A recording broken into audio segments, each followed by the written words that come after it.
Good evening. I'd like to call to order the May 17th Gladstone Planning Commission meeting.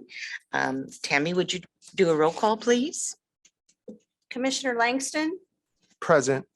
Commissioner Milch, Commissioner Labonte, Present. Commissioner Pat Smith, Here. Commissioner Mercero, Here. Commissioner Volbada, Present. Chair Smith. Present. I'd like everyone to stand to do a flag salute, please.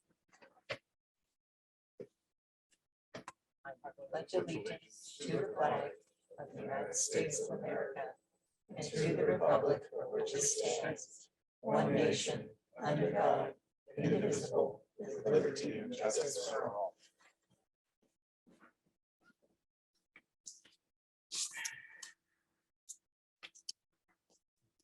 I do believe you're going to do an oath of office, aren't you? We're going to give it a shot here. You need to go down there. Give you that so you can read off. Same time. And raise your right hand.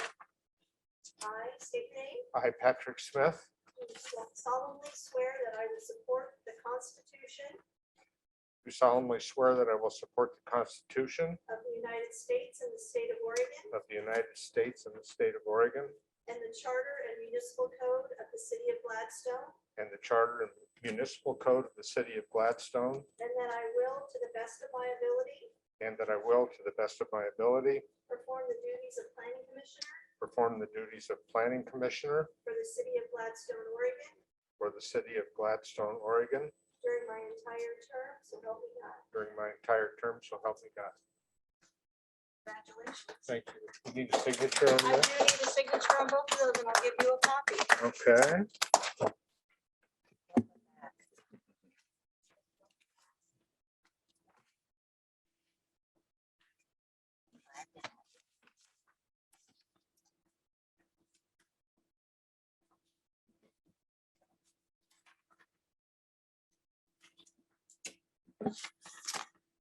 Okay, for our first item on the agenda of the approval of the April 19th meeting minutes, I would entertain a motion, or does anyone have any corrections or? Yeah, I found some corrections on 1-3. It says the fourth paragraph down, it says Commissioner Langston asked about parking credit. And then a little bit further, it says Commissioner Langston asked about clarifications. What defines historical buildings? I believe that was Commissioner Labonte. Okay, We'll get those corrected. So Chair, I will get those new minutes to you once that's corrected. will it be at our next meeting, or will we get I- sent in? I will have it to you before that, yes. Okay, thank you. Are there any other edits, changes that need to be made?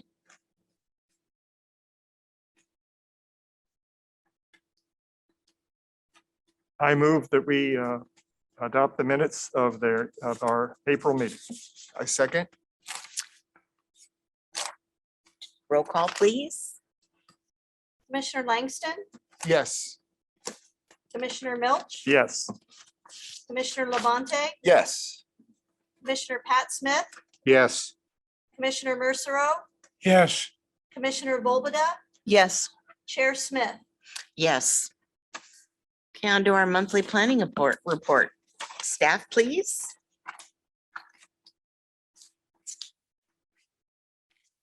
Hello.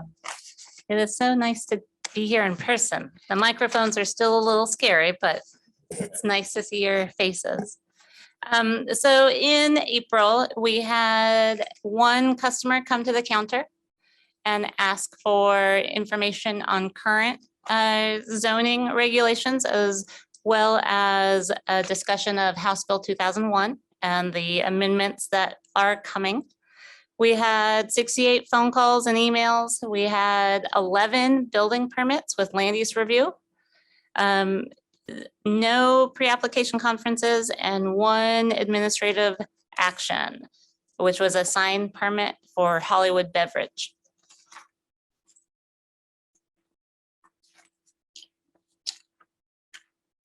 Is that all that you have?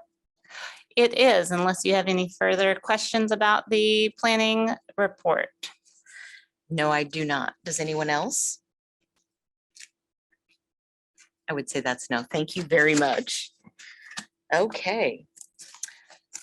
On to our first public hearing. I would like to open, hold on here, where am I? Open the public hearing for file number Z0024-22-D for the 18181 Webster Road. Are there any abstentions from this group? No one's abstaining. Is there any conflict of interest that anyone has with this project? Okay. I'm going to start down with you, Jennifer.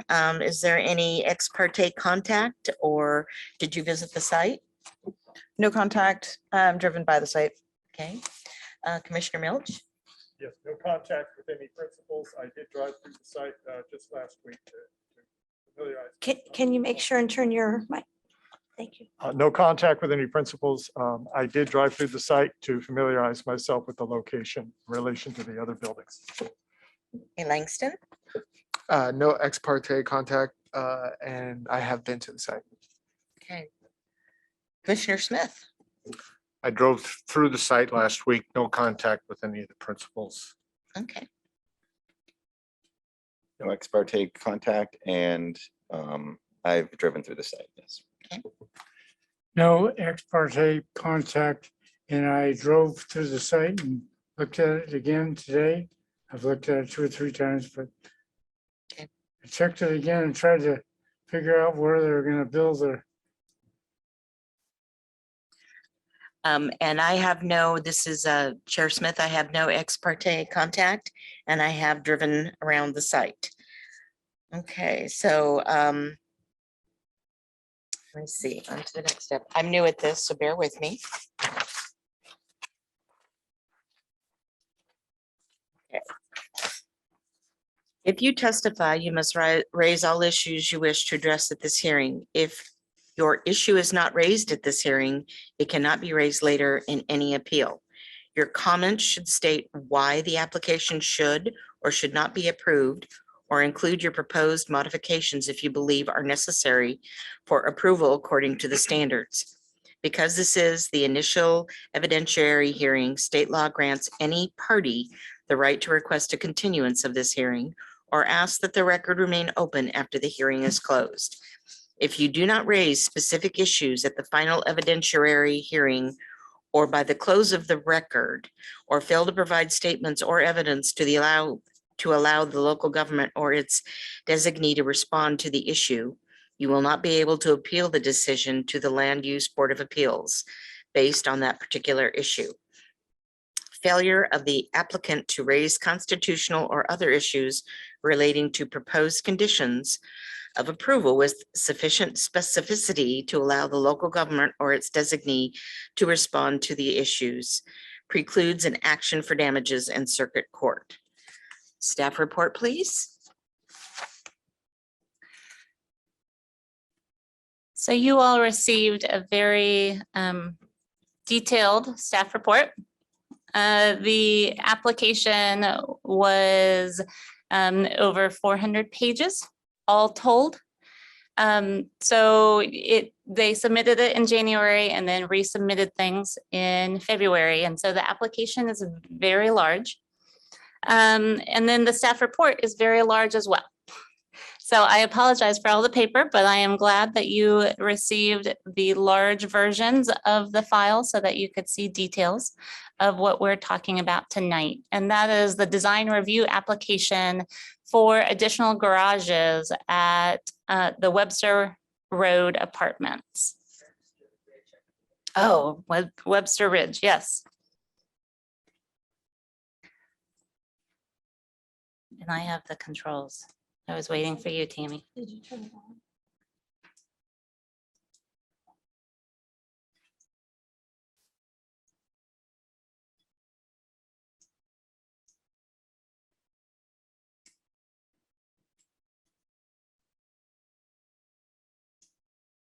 you're gonna have to tell me again if it was working earlier. That's, I jinxed it.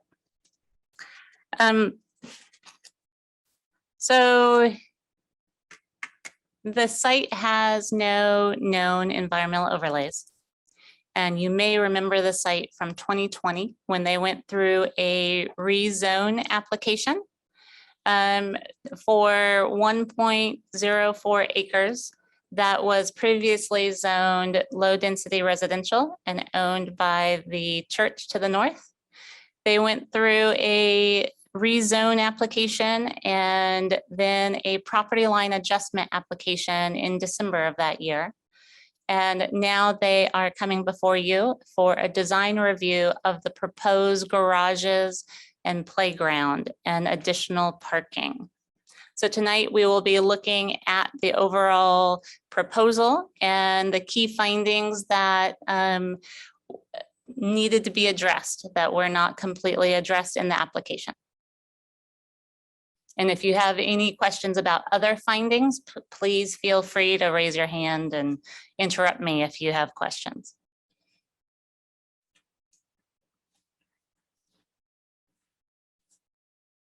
So the proposal is to construct new parking garages and a playground to serve the Webster Ridge Apartments. And it includes 16 parking garages, 26 parking spaces, and 4,000 square feet of landscaping. And it's highlighted there on the map. And it's just above the Gladstone Nature Park. Here is the property line adjustment that you will see the image of there. And as mentioned, these apartments are existing. They were approved through a design review application in 2015 that included the proposal of having 1.5 parking spaces per dwelling unit as required by the code. And so that's the minimum requirement, and they built that. They are coming before you to expand that. The code does not have a maximum for multifamily residential parking. And so there's no issues with the amount that they're proposing. And so you can look at it from a functional perspective for all the other criteria that they do have to meet. In the zone change, there were conditions that were placed on that property. One was that the future use of the property would be for uses that are customarily considered accessory to multifamily residential development, in addition to recreational uses. And that was one of the special conditions that City Council had on that land use rezone.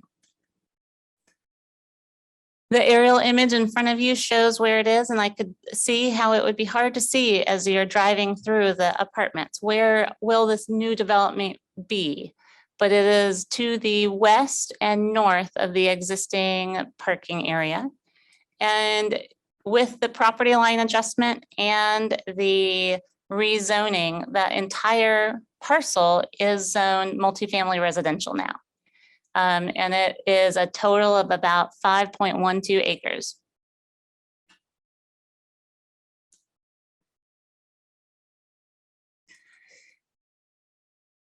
Public noticing was sent to the different departments of Gladstone, as well as Wes and Clackamas Fire, which provides fire services for the city, as well as to property owners within 250 feet of the subject property.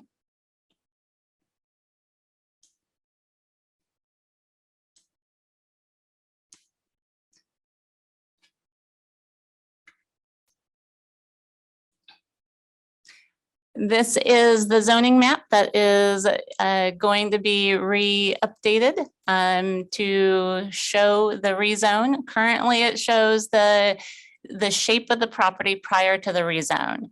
And so the subject property is highlighted by the arrow, and it's the light single-family residential piece to the north of the arrow that was recombined through the property line adjustment in 2020.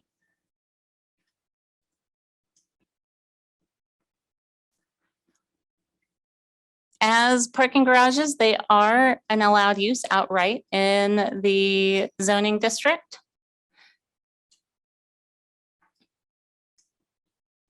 And the property meets the dimensional standards.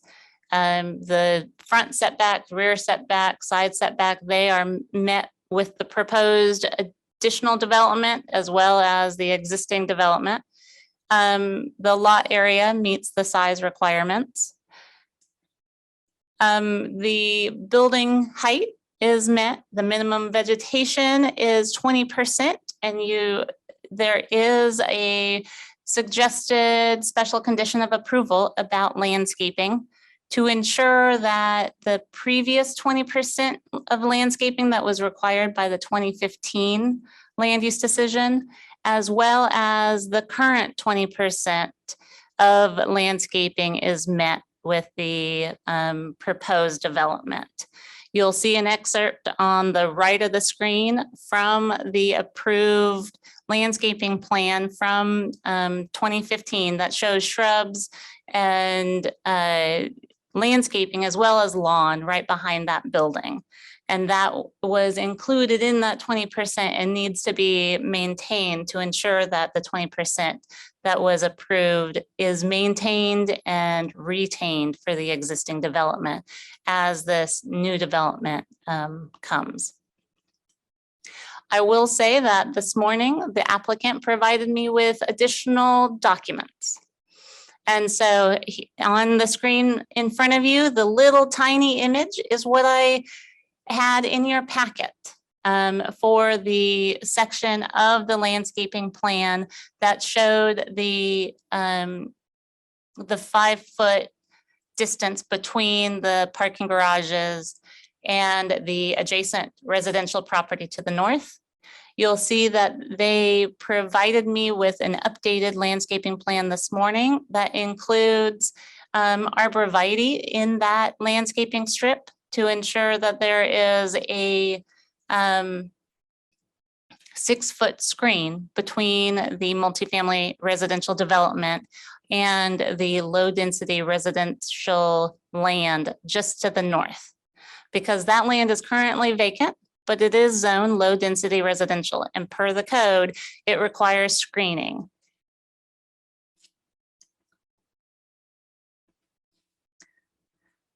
In addition to landscaping, the design review criteria that you consider for all design review applications are the developmental standards in Division 4 of the Gladstone Municipal Code.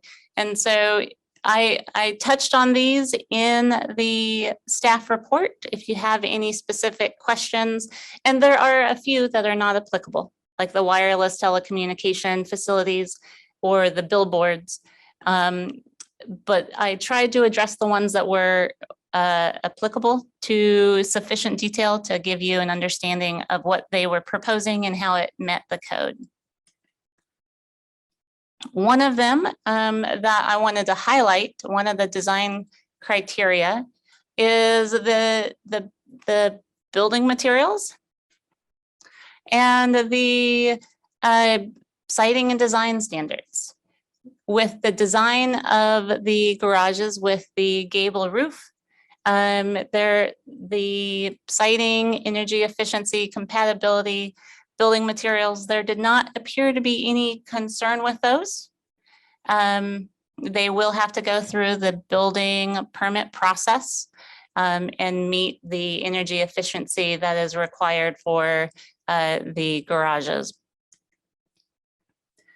However, there is a section that pertains to multifamily design standards.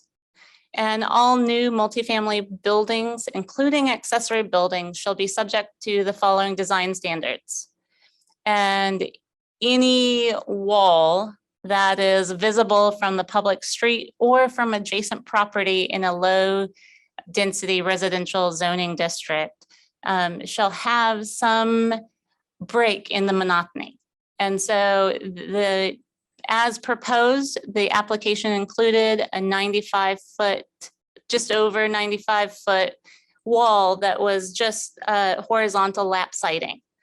This morning, the applicant provided me with designs to try to meet this criteria, but that was not included in your packet, and bear with me and I'll get to it right in a minute. But to break up that monotony, windows, roofs, and some distinct building material can be used. And you'll see the image on the top is what was in your packet and what was proposed. And the image on the bottom of the screen is what they provided today. So they are proactively trying to deal with the sections of the code that were not quite met, but were as conditioned were met. And so they have already addressed that concern with the revision seen before you. They're using the windows and the different building materials to break up that long wall.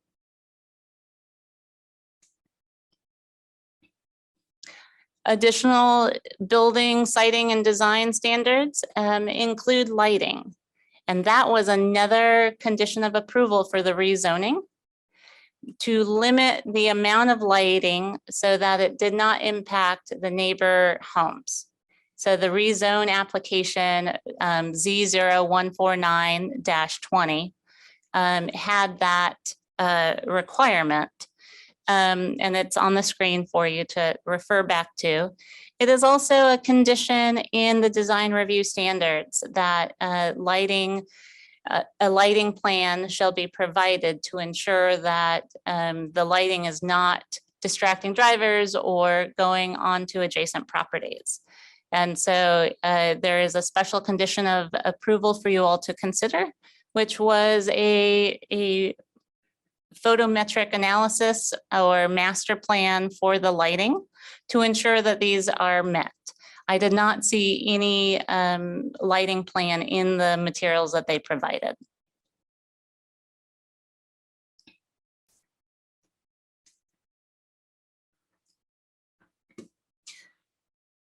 The ADA access you see on every application because previous planning commissions had shown that to be an important condition that you wanted to ensure that any commercial or multifamily residential development met. And so you see that in a routine basis.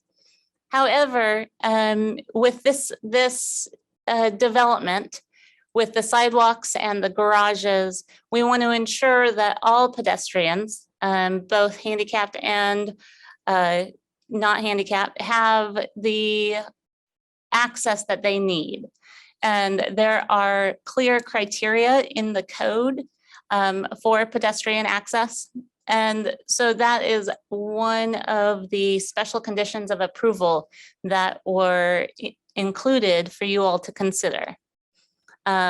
Is the walkways and ensuring that the sidewalk that is between the playground and the parking areas have curb ramps to ensure accessibility. Because if they get onto the sidewalk from the homes to go to the playground, then they may need to go to the parking garage as well.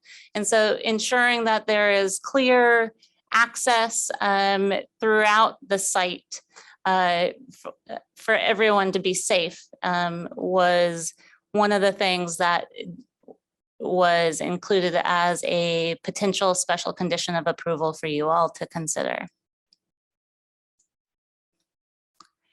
This is the verbatim from the code, what it requires, and it's pretty detailed. And so there are just a few items that the applicant needs to include, such as the hard surface separation for pedestrian access through the new parking areas.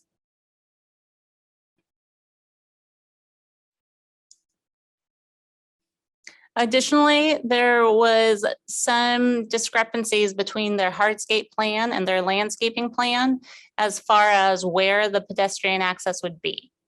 And so it is my hope that the applicant clarifies which is the plan that they're proposing. Are they going to have the sidewalk along the southern edge? If so, that removes some of the vegetation. They are proposing more vegetation than what is required in that small area. So they have some room if they need to remove some of the shrubs on the southern edge of that parking space for that pedestrian access. They have the space to deal with that. The hardscape plan has a sharp edge on the northern around the proposed playground. The sidewalk makes a hard turn, and it turns the other way on the landscaping plan. And so just verifying which is what they're proposing and having it tie into all of the pedestrian access throughout the property would be recommended by staff. Additionally, the Public Works Department provided comments about storm drainage. And so the storm drainage special condition of approval was in line with the Public Works recommendations. And so you'll see up on the screen the recommended special conditions of approval that will ensure that the proposal meets all of the design standards in the Gladstone Municipal Code.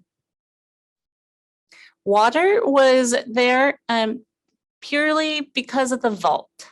The water vault, the backflow prevention vault near the playground was passed very closely by the stormwater plan. And so we want to ensure that the existing vault is protected with any new development and that the plumbing code is met to ensure that the water functions. And the sprinklers for the garages would be using water most likely as well, based on the fire comments. Yes.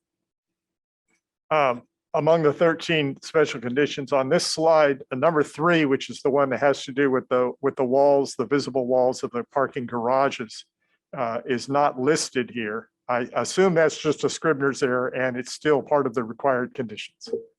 Yes. When you update tables, sometimes things are missed. So thank you for showing that. And yes, the walls are part of the special conditions. Yes. And they just didn't get in there.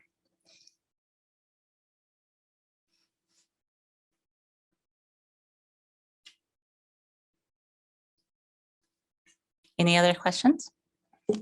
Are you finished with your report? I am. Thank you so very much. I do have it. Okay. This is Commissioner Milch. I have another question about that special condition 3. The slide that you showed, and I appreciate it because that was one of the things I wanted to know was what were their plans for meeting that, or if they had considered. The slide you showed referenced the northern elevation. I assume that the west facing wall of the longest garage, there were also plans for a similar design there. Would that be correct? That is up to you all. So as they have it now, they have trees and open space as a buffer between the garages and the low density residential development. I did not include that western wall in that special condition of approval because of those trees. So you could either choose to include that western wall in the building facade special condition 3, or you could choose to do some type of tree protection or screening requirement in that open space. Because it is property that they own. And it is quite expansive. It's more than 5 feet. And because of that, I'm glad you brought that up, that I did not include that in the special condition of approval, but you may choose to. In fact, I think it's well more than 5 feet. It's more like 73 feet, I think, as Yes. I remember on one of this. Okay, so there's a lot of vegetation in there, including large trees. That Exactly. will provide, so even if they did some, if they modified that wall, it might not even be seen by the people whose aesthetic interests we're trying to protect. Correct. Okay, thank you. I believe we have one more question. Langston? I was just gonna point out, looks like that particular site is pretty high above the that grade where those homes are gonna be. Am I reading that correctly? It does go up where they're proposing the parking garages, Yeah, yes. yeah. And so at the pre-application conference several years ago, we talked about stormwater going down that direction. And there was a concern about crossing private property private property for stormwater. And the stormwater drain is not at the top of the cul-de-sac, it's down closer to the main road. And so that was not being proposed by the applicant, but it is an option for them to consider. Yeah. But during that, we talked about how that is where the water wants to go because of the terrain. Yeah. Yes. Yeah, I guess I just was pointing that out with along with Commissioner Milch's question on the buffer. Just looking at it, just for reference for everybody here, you know, that where those garages are going to be, it's going to be, those neighbors are going to be kind of looking up to at that garage area. So that I'm only just bringing it up for perspective for everybody for consideration. Do you feel that we need a special condition of approval to ensure that buffering between the residential neighbors to the west and the garages that are higher up? I don't believe I have a preference on the matter. I'm just it's just worth noting that if there's something going to be there, just for people when they're thinking, and if they're thinking for the neighbors, I just wanted them to understand what exactly that would end up doing, how that would plan out. Yeah. Thank you. Do we have any more questions for staff?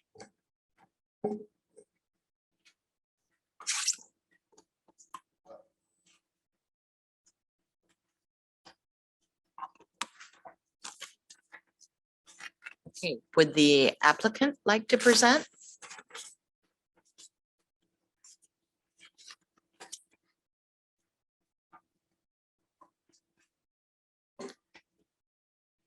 Yes.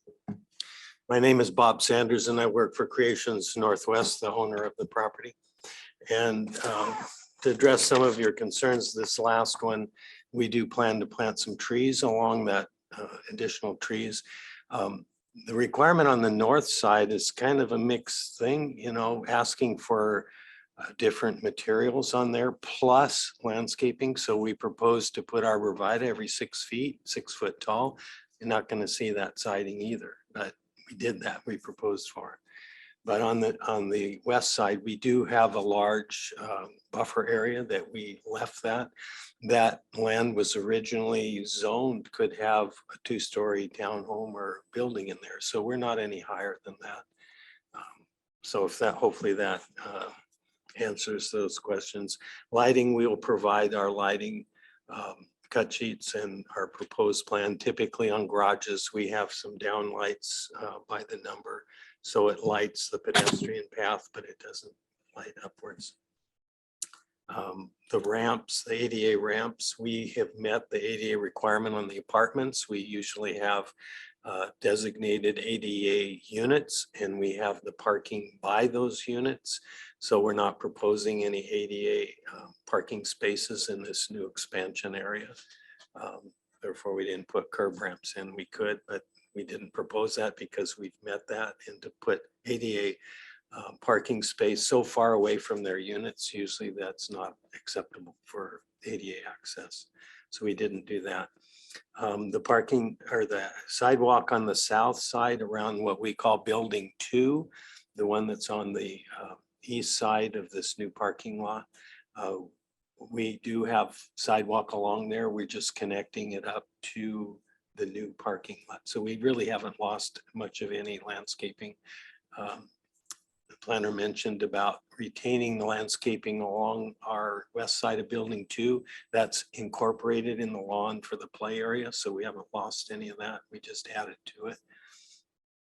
The storm, we understand there were some comments, and I'm going to have our engineer, AAI Engineering, go through that with the Public Works Director and see if we can come to some conclusions. We were planning in the plan to show the storm outfall going to the east and tying into the line that's in the park. Mainly, as the planners mentioned, we had to raise the site to go a different direction than the way the water normally goes. So we had to get up enough to get that fall going that way. And we would put it behind our Building 5, which backs up against the park. But we have a wall in there now that needs to have some repair. So we take that out, put the storm line in, and put the wall back in. The Public Works Director mentioned something about being too close to the building.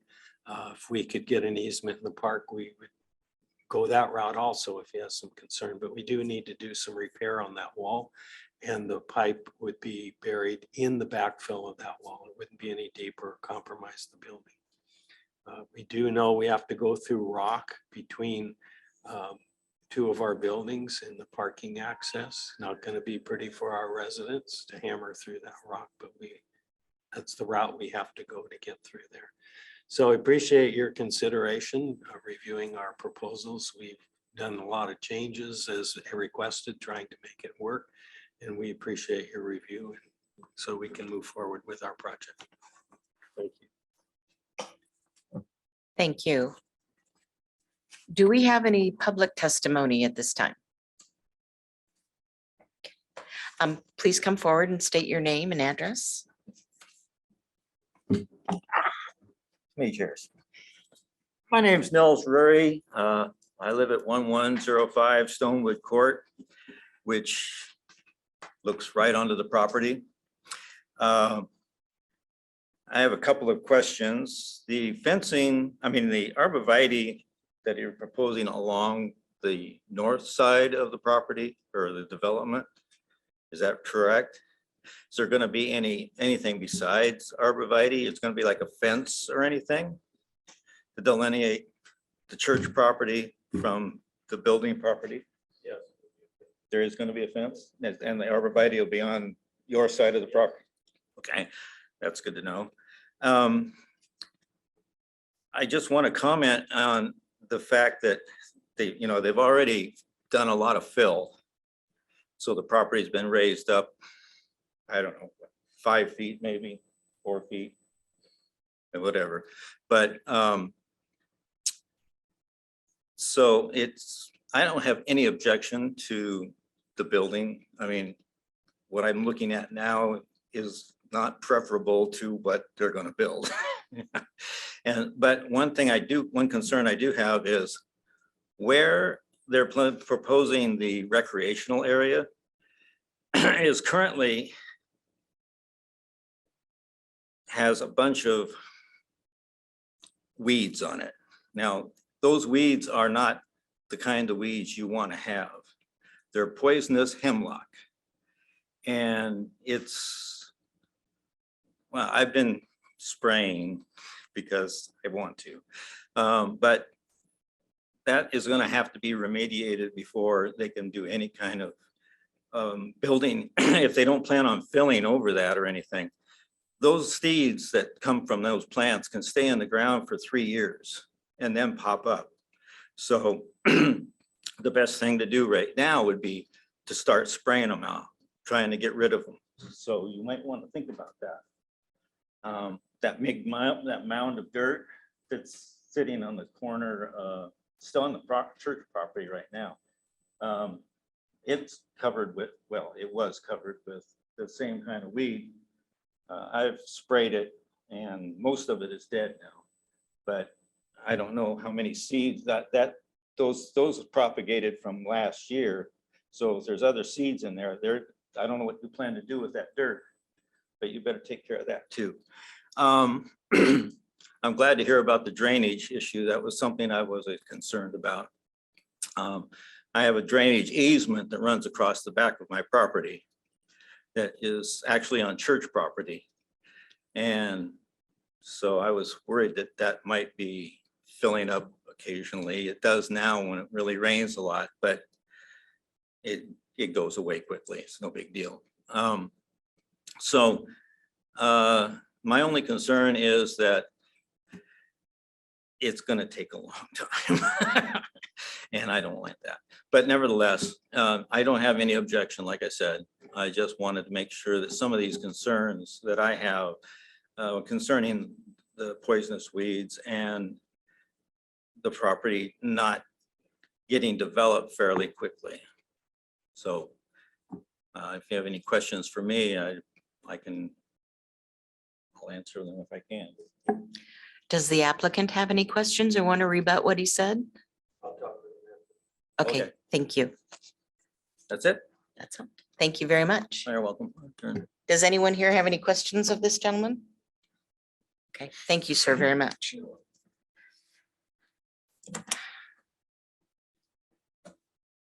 Okay, I'm going to go read through this, even though I kind of have a feeling I already know the answer. Is there any testimony in favor of this proposal? Is there any testimony against the proposal? Is there any neutral testimony in regards to this proposal? Okay, I'm going to call for the staff. Any recap or recommendation, please? Just what was in the staff report. I recommend approval with the special conditions of approval. Okay. Is there anybody that wants a rebuttal by the applicant? Thank you. I would like to call, I would like to see if anyone would like to make a motion to close this public hearing. I'll make a motion to close the public hearing. I'll second the motion. Okay, thank you very much. I would say this hearing is closed. Or no, we need to do a roll call, don't we? I'm sorry, who was the second? Commissioner Milch. Commissioner Milch, thank you. We need to do a roll call, don't we? Yes, Please. Commissioner Langston, Yes. Commissioner Milch, Yes. Commissioner Levante, Yes. Commissioner Pat Smith, Yes. Commissioner Mercero, Yes, Commissioner Volbada, Yes. Chair Smith. Yes, this public hearing is now closed. Okay, do we have discussion? Any discussion? Nobody has any questions or discussions about this proposal?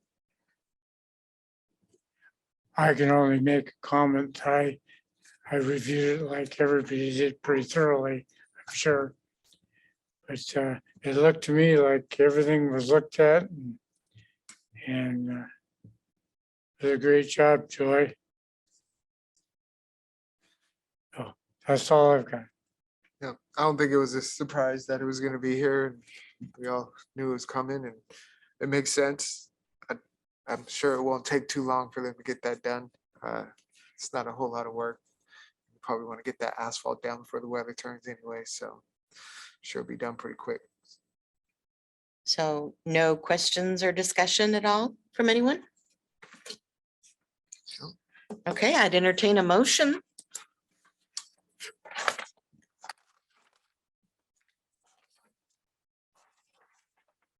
This is Commissioner Milch. I move that, is this something where we need to recommend to the city council or do we do it ourselves? We don't need to recommend, do Okay. we join? I move for approval of the design review application Z0024-22-D with the 13 special conditions of approval provided by staff. I second. Roll call vote, please, Tammy. Commissioner Langston, Yes. Commissioner Milch, Yes.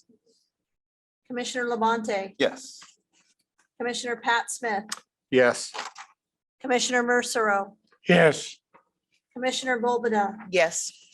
Chair Smith. Yes. Motion passes. Okay, on to our next item is excuse me? Oh, you're welcome, sir. Thank you for coming to our meeting. We're going to continue the public hearing file TXT-2022-01 about consider making a recommendation to the Gladstone City Council to approve amendments to housing in Chapter 17 of the Gladstone Municipal Code. These amendments are intended to bring the code into compliance with House Bill HB 2001. Agenda item 4.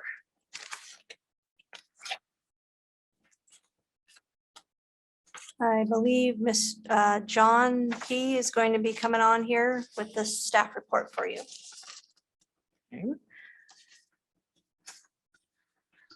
Okay, so he's going to be providing our basic staff report, correct?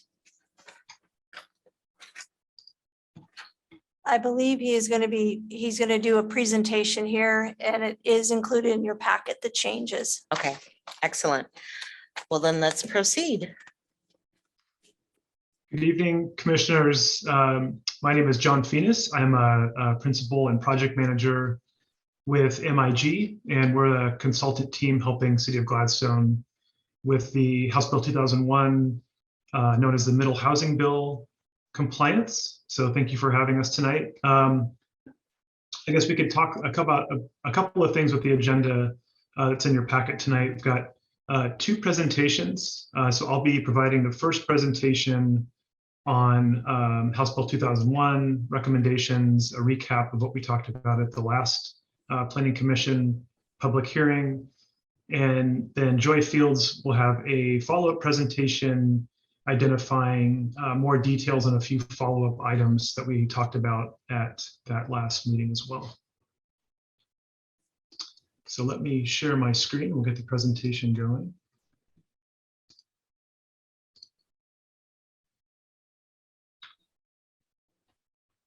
All right, so a recap of what we're doing, what's in the packet, and what these proposed amendments are all about. We talked about this at our last Planning Commission meeting. It's in your packet as well. But essentially, we're looking at meeting future growth needs by creating more opportunities for housing choice. Gladstone has been doing this for several years, keeping an eye on the need for housing, especially housing that's affordable at all different price points, different options for housing. So this is an opportunity to take that on. And to do that, specifically why we're here is updating various chapters of the zoning code, specifically to take on this need for housing choice, as well as meeting recent state rules for middle housing known as House Bill 2001. As part of this process, we've involved the larger community, we've involved stakeholders, members of the Planning Commission, City Council, in this process to provide information and to provide draft changes for the code amendments. Finally, as included in the administrative rules for House Bill 2001, our goal is to adopt the changes to the code by June 30th, 2022. That's part of the legislation for middle housing. So what I want to do is walk through some of the proposed changes from the first iteration to what we talked about at the last public hearing. And then I'll talk more about what we discussed specifically at the last public hearing. So this is really a recap. These aren't any changes, anything different than what we talked about at that last public hearing, but I do want to highlight what we talked about at that point. So some amendments that were discussed previous to the last public hearing with the joint work session with City Council and Planning Commission are shown here. So we've talked about these at 2 different occasions. We clarified some of the definitions, and specifically we talked about this last meeting as well around large scale planned unit development. A couple of changes in the 2 residential single-family detached zones, chapter 1710 and 1712. So a couple of clarifications around that, specifically around different permitted uses, foster homes. And then we talked a little bit about ADUs. We spent some time talking about that at our last meeting as well. Multifamily residential, we removed several of the middle housing types as a permitted use. We talked about that and some other changes to that chapter as well. Planned unit development, we have a few changes in that chapter, some clarifications for off-street parking in terms of allowing parking to be on-street to receive credit. We were very clear on the discussion around that. Some various other chapters here, 1776. Excuse me, those have no changes to those. We're just highlighting those additional chapters we have. So again, just a recap of what we talked about last time. I do want to spend a little bit of time talking about exactly what went on at our last meeting on April 19th, to talk about some changes we talked about at that point as well. I do want to point out, we did provide a brief summary memo in the packet, basically describing exactly what this presentation is detailing. So you can refer to that memo for more detail as well. Okay, so last public hearing, we had a good discussion about the proposed amendments, some of the changes that I just showed you. So what I wanted to do is show a couple of additional changes that would add to that. So those are shown here. We talked about in planned unit development, making sure that we're managing expectations around potential changes in use on McLaughlin on 82nd Avenue. So some of those large lots we're really being careful about. So making sure we have specifics to talk about those large PUDs. We also talked quite a bit about the ADUs. And so in the 2 single-family detached zoning districts that the city has, we talked about having exemption for basement conversions. So this is something that we will also add to the whole round of amendments to this series of chapters. So a couple of other things here. These are more just some updates. We talked about the need to continue our engagement with the Gladstone community around these important topics. This process didn't start the community engagement discussion. This has been going on for some time before the House Bill 2001 amendments, and likewise, it won't stop after the amendments have been adopted. So something we discussed, we know are important to keep that discussion happening, especially after adoption. There was, I think we pointed this out in the meeting minutes, question about what we define as historic structure. So I pulled up some of the definitions that are found in the administrative rules for Goal 5. So you can see those here. Historic resources, those could include buildings, structures, object sites. The second definition here, locally significant historic resource. This is something that's deemed by a local government to be a significant resource. And then the last one on here is National Register resource. So this is something that's been officially listed on the National Register of Historic Places. So just to provide some context for that, I know that was a question that came up last time. So at our last meeting, Planning Commission meeting, we did receive some additional comments from Department of Land Conservation and Development. These were received, I believe, a day before our public hearing. So they came in relatively last minute. And I wanted to talk through a few of those. They kind of did throw a curve in the process. So I wanted to clarify what we received from the LCD. I did want to point out too that we did have representatives from DLCD on our technical advisory committee through the process. So we have been communicating, draft changes, requirements for Gladstone as we go. But as a lot of you are aware, there's a lot of legislation. There's a lot of new legislation that's out there, and so some of this is taking place, in real time as we go. So that's at least part of the reason why we received some of these comments so late. So just want to go through what we received from DLCD. I think the first set of changes are, I would say, kind of low-hanging fruit. They're some kind of minor corrections that we would suggest making. So in 1706 definitions, we initially had said 3, 4, or more detached units per acre. And the change here is really to go back to what the OARs say related to HB 2001, which is to add back in a minimum units per acre, and then relocate minimum units for development in 1710 and 1712. Again, this is a requirement in the OARs to have a definition based on what is specified in the OARs. In 1710 and 1712, again, the residential single-family zoning districts, the recommended change or addition would be to exempt cottage clusters in townhomes from prohibiting more than 4 dwelling units per acre. And there was also a discussion of removing the pedestrian access requirement. This is something the Planning Commission and Advisory Group wanted to add, but what we found was potential conflict with the same requirement and keeping this in line with the OARs. Finally, there was an exception here in 1776, adding a duplex as an allowed use under lot size requirements. So again, fairly minor changes here. So we did also, in that set of comments, there were a few additional comments from DLCD, and these were more substantive. And I think we talked about these kind of towards the end of our public hearing last time. So I wanted to provide some context around those comments and some recommendations as well.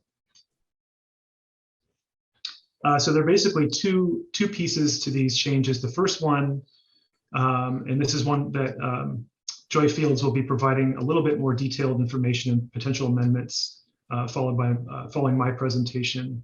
But this is, like I said, this is a new piece of legislation. It just came out recently, House Bill 4064.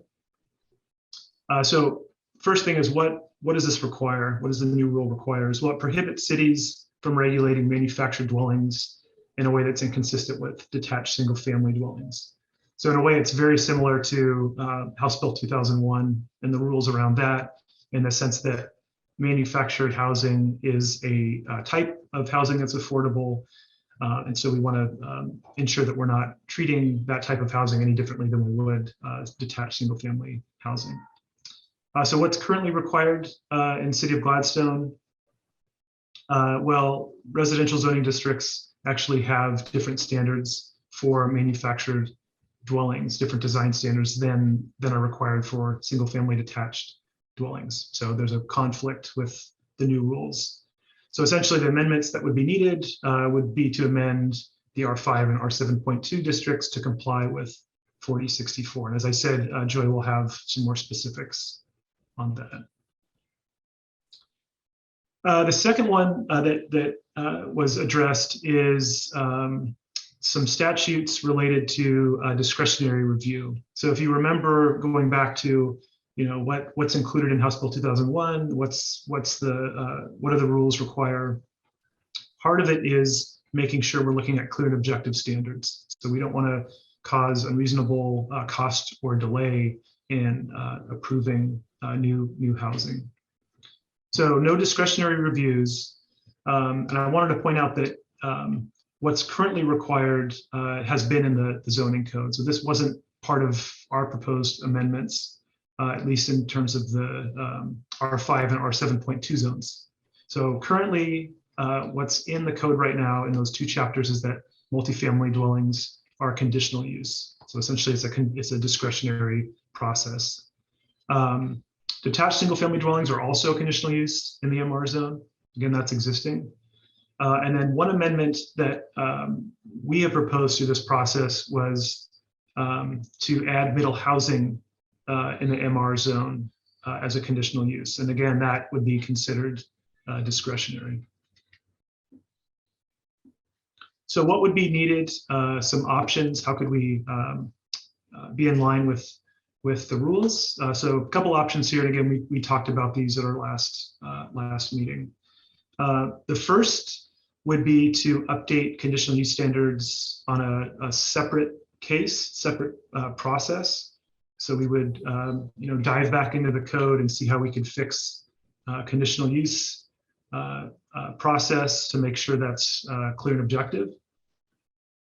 The second would be likely more complicated, and it's not to say that it's not impossible, just probably a little bit more complicated. And that would be to basically take that conditional use out of the picture and either make these residential uses permitted or not allowed. So either yes or no. There's no in between. So there are two instances where that would have to take place. The first is in the single family detached zoning district 1710 and 1712. So we'd either want to permit or disallow multi-household dwellings in those two zoning districts. Of course, what that means is if we wanted to permit those uses, we basically don't have a lower density zoning district any longer. So the other question would be to disallow those uses. The other area of the code is to look at 1714, the MR zone. And that is, again, right now it's a single family is a conditional use. So same thing here, we'd want to either permit or disallow single family dwellings in 1714. The trick here, the catch here with 1714 is if we permitted single family outright, that also triggers the OARs for middle housing. And so that means the city would also have to permit middle housing types in the MR zone. So again, it's not to say that this is impossible. It's just a little bit more complicated in terms of what might take place as compared to taking a look at what we might do to correct the conditional use requirements. So a couple options here, and I did want to highlight. We still feel that the amendments that you have in your packet tonight, with the additional changes that we have highlighted, so the changes we talked about previously, the changes we talked about at the last Planning Commission hearing, those we feel strongly would bring City of Gladstone into compliance with the OARs in House Bill 2001. But we do see the need to provide some additional zoning code updates on some related measures that I just pointed out. So I think that concludes the presentation portion I have. Happy to entertain any questions, but I also know that Joy has a few more items related to those additional code amendments that might need to take place.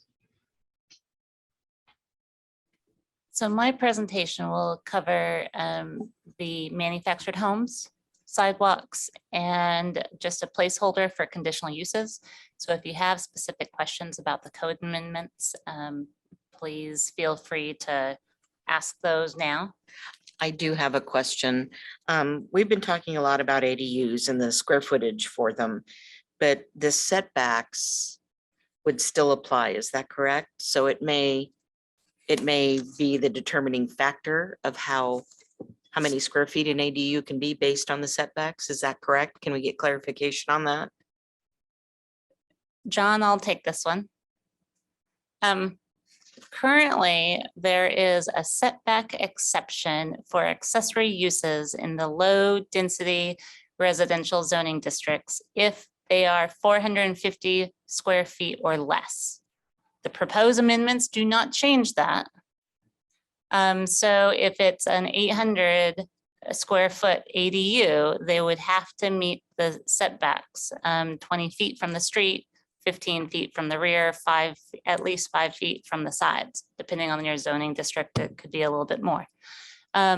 So those are the requirements for the 800 square foot. But if they want to go smaller, then they could fall into that exception for the side or the rear, unless there's already a detached accessory structure using that exception. So there's some nuances. Okay, Thank you very much for the clarification. Go ahead and proceed with your presentation. Were there any other questions about the, I guess I do have a question, but it's more about, I don't know if we'll end up getting to this, but Mr. Phineas mentioned that everything that's being proposed so far kind of falls in line and we're probably good to go with, but there's still some work to do. So I guess just understanding what does that mean then for us tonight and like what's the plan moving forward? that was gonna be my second slide, Sorry, second and third. I thought I Second should and wait, third but slides. I just figured I would. So Yeah, I will touch on that. okay, perfect. And you may be getting to, and perhaps I'm lost here, but did I hear correctly in our last meeting that a manufactured unit per this law will be allowed in any zone as an ADU? We have to treat manufactured homes just like a stick-built home. Sure, yep. So if it's 800 square feet or less, then yes. Okay, all right.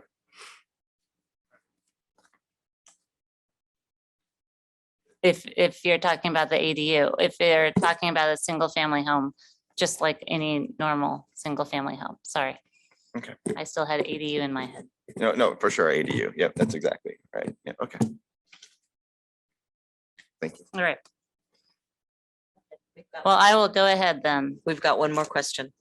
Oh, I just wanted to clarify one thing.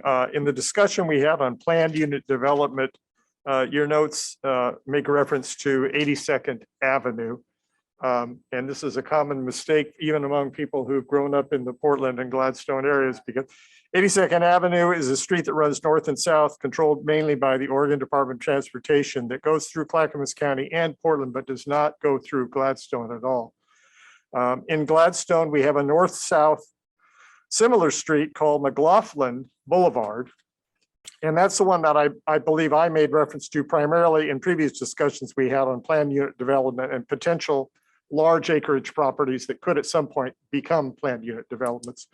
We also have in Gladstone a street called 82nd Drive, which runs east and west at the east end of the city from the Department of Motor Vehicles all the way out to the easternmost borders of our city limits. It does have a lot of commercial property on it. I don't happen to know whether any of them are large enough acreage to qualify for planned unit development, but just to clarify, that should be 82nd Drive and McLaughlin Boulevard, which are two separate streets and commercial districts.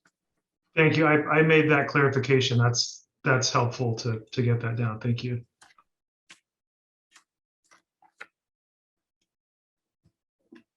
And I had one more question.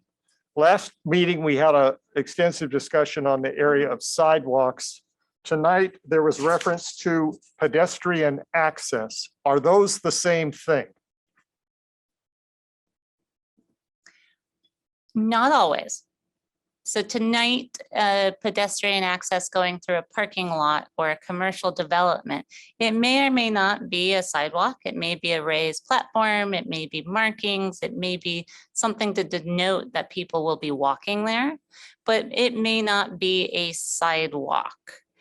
In just a second, we will talk about sidewalks. So I'm going to jump in because it doesn't seem like you have very many questions about specifics in the code amendments. So what John and MIG have talked about are requirements for House Bill 2001. What I'm going to be talking about are your options.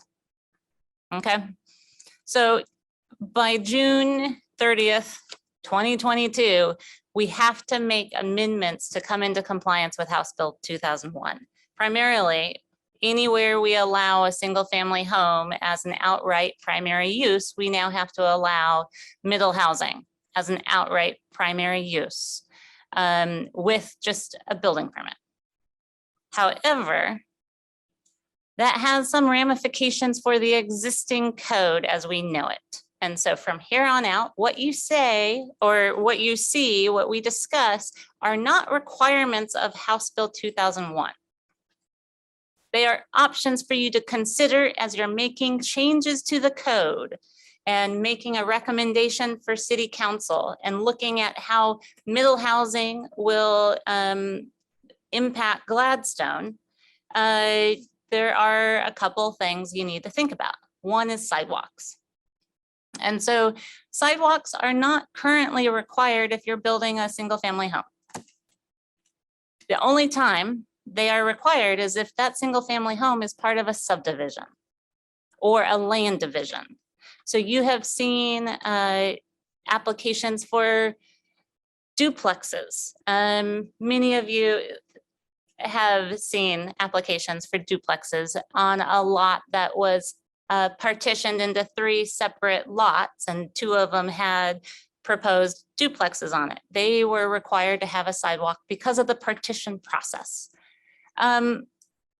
With middle housing, multifamily housing units are now going to be 5 units or more. If there are no sidewalk requirements for a detached single family home, then there will be no sidewalk requirements for a duplex, a triplex, or a quadplex in the low density residential zoning districts. Because how we treat the duplexes, triplexes, and quadplexes have to be in line with how we treat single family residences. So currently, you can pass the amendments related to House Bill 2001 and be done with the sidewalk discussion if you choose. And that would mean that multifamily dwellings with 5 or more units would get a sidewalk. Because currently 3 or more units go through design review. That's no longer required for 3 or 4 units because of House Bill 2001. Currently, all development that is part of a land division requires land use approval and sidewalks. That's not true for the historically platted lots. That the historic lot lines can be resurrected, not through a land partition, but they can, if it's historically platted and it still exists in its platted configuration, they can resurrect historic property lines. So there are places in Gladstone where you could get a quadplex on 2 lots with no sidewalk. So that is why I'm bringing up sidewalks. If you leave it as is, they'll be required for land divisions and multifamily developments of 5 or more units. The screenshot in front of you has a street in Gladstone where you'll see the dotted lines. Those are the historic lot lines. And so on the corner there of Clarendon, if they wanted to resurrect the historic lot lines between lot 15 and 16, that would not have to go through a land division because they already are 2 separate legal lots of record. However, they also would not have to build sidewalks under the current requirements. So you have an option. And I talked with Public Works about sidewalks because anything that we do in this room regarding sidewalks impacts the Public Works Department. And so at the last meeting, you all talked briefly about a fee in lieu of program and how that could be used to funnel funding to certain streets to have sidewalks developed on those certain streets. There is not staff capacity currently to manage a fee in lieu of program in the Public Works Department. And so the option that we are going to talk about today would be the preferred option from the Public Works Department if you choose to address sidewalks in these code amendments. And so in front of you is one potential that would be added to the design standards section in the low density residential zoning districts, if you choose to do so. And this language came from the code. So I did not rewrite it. It has the notation of where it came from. And so there might be tweaks that you want to do on this language, and that is fine. But I didn't want to craft new language that was not Gladstone specific and bring it to you for consideration. I would note that the concern that the city has is, for this option, is that if the existing sidewalks are subpar, like the tree roots have uprooted them or the ground has subsided underneath them and now there's a big cave, the proposed language would not necessarily address subpar sidewalks. It's only new sidewalks and curbs for new developments. So there is a concern there. But the one option for you to consider is having curbs and sidewalks provided with associated drainage within the right-of-way or easement for public roads and streets. And the improvements would be installed by a developer and shall conform with the standards of the Gladstone Municipal Code, Chapter 1202. And to any supplemental design construction specifications adopted by the city for such improvements. So the city has design standards for sidewalks. And this is aimed to ensure that whatever sidewalks are built meet those design standards.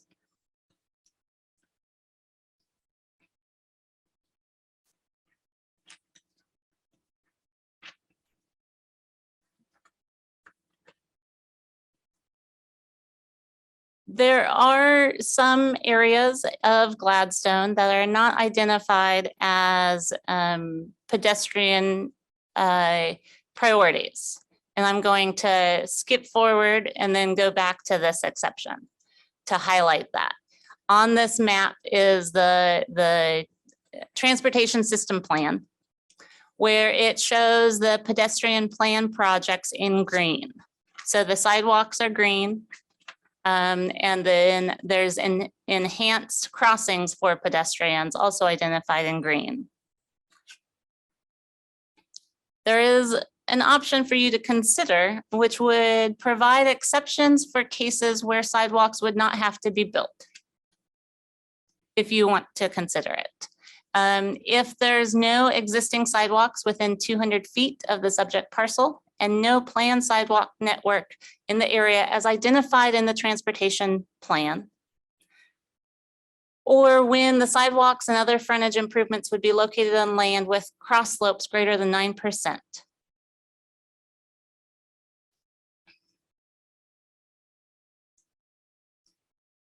So if you have an exceptions section for the sidewalks and you follow those two options, then the streets not identified as green, if they did not have a sidewalk within 200 feet, would not be required to build sidewalks for a single family home, for a duplex, for a triplex, or for a quadplex.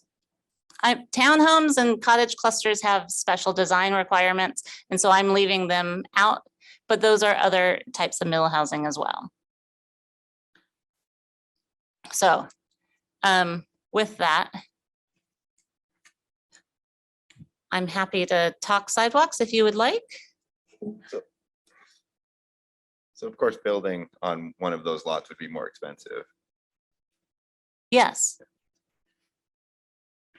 Out of these options, as you and I have spoke prior, what is the most, I don't want to say current, but what is closest to what other cities have in their codes?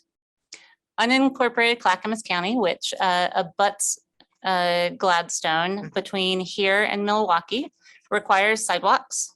They do have an exception if there's not sidewalks within 200 feet and certain topographic issues are there, then they have a fee in lieu of option for single family, duplex and triplex. Which we don't have the staff to be able to do that. The planning commission and the county commissioners have stressed that they want to revisit that Okay, because not having that extra drainage and not having those sidewalks has created some issues. So they want to revisit FILO, fee in lieu of. West Lynn used to allow it, no longer does, but they require sidewalks. Oregon City, I believe, requires sidewalks.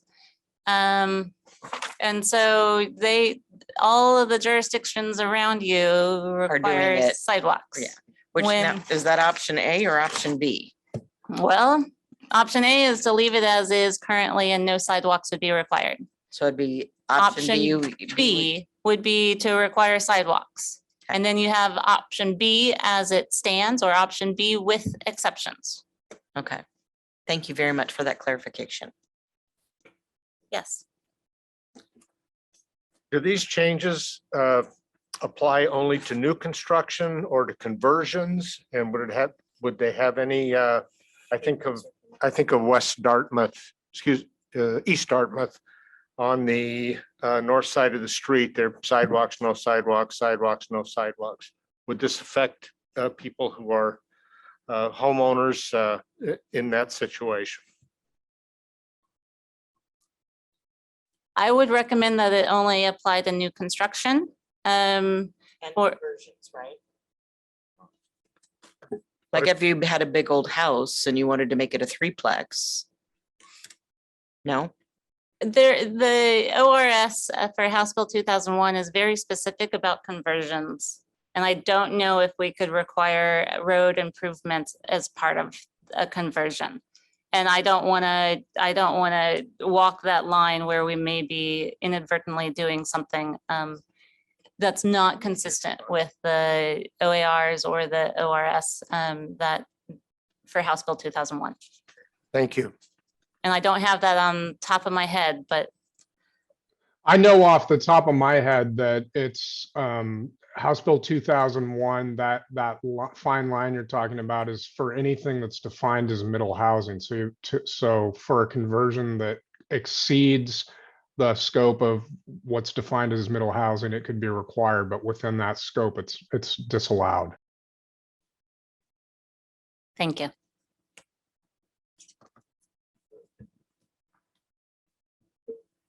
The chart you used on the exception B or exception in for option B references the transportation system plan, but you did speak in terms of the drainage value of sidewalks and curbs. Do we have anything in our stormwater master plan that would identify areas where curbs to sidewalks would enhance the stormwater system, or could that also be incorporated in an exception like this?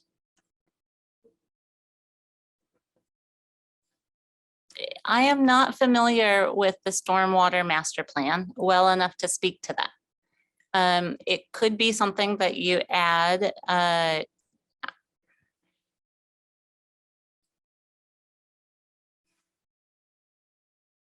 I'm just thinking about the wording and how it would go.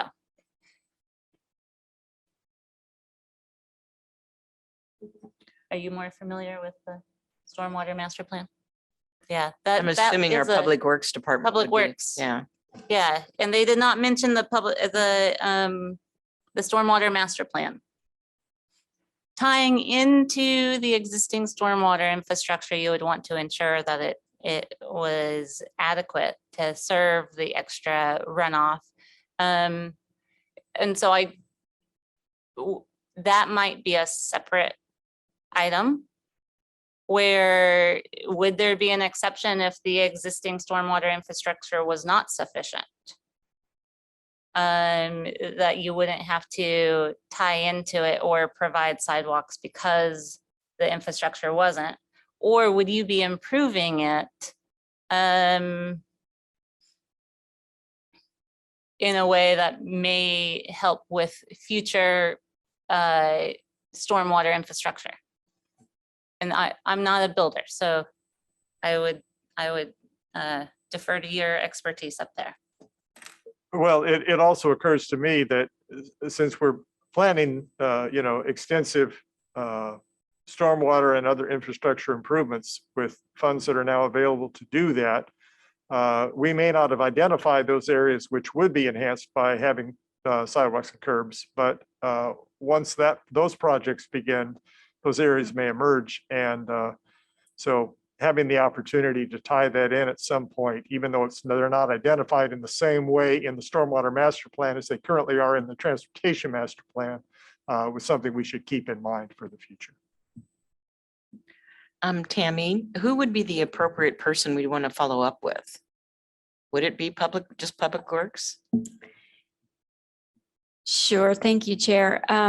Public Works reviewed this draft language already, but yes, they would need to follow up if there was stormwater master plan language that wanted to be added in.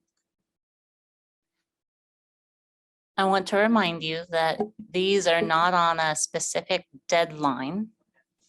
However, this is a continued public hearing. So if you, I would defer to Spencer about separating, if you continued the discussion of sidewalks at a later time, what would that do with the public hearing aspect of it? Well, just because that whatever the planning commission comes up with this evening is still going to need to go through council for final approval. And we've got this looming deadline in June for the 2001 compliance amendments. I would probably recommend if the planning commission is leaning that way on separating it out and handling it separately, potentially bifurcating it. But I think at a minimum, we need to keep moving on the 2001 stuff. Thank you very much for that. Let's proceed. One other thing in the presentation before you is the manufactured dwellings. Again, this is not required for House Bill 2001 compliance, but to be compliant with the Oregon law, we have to remove this section or modify it to be the same as a single family home.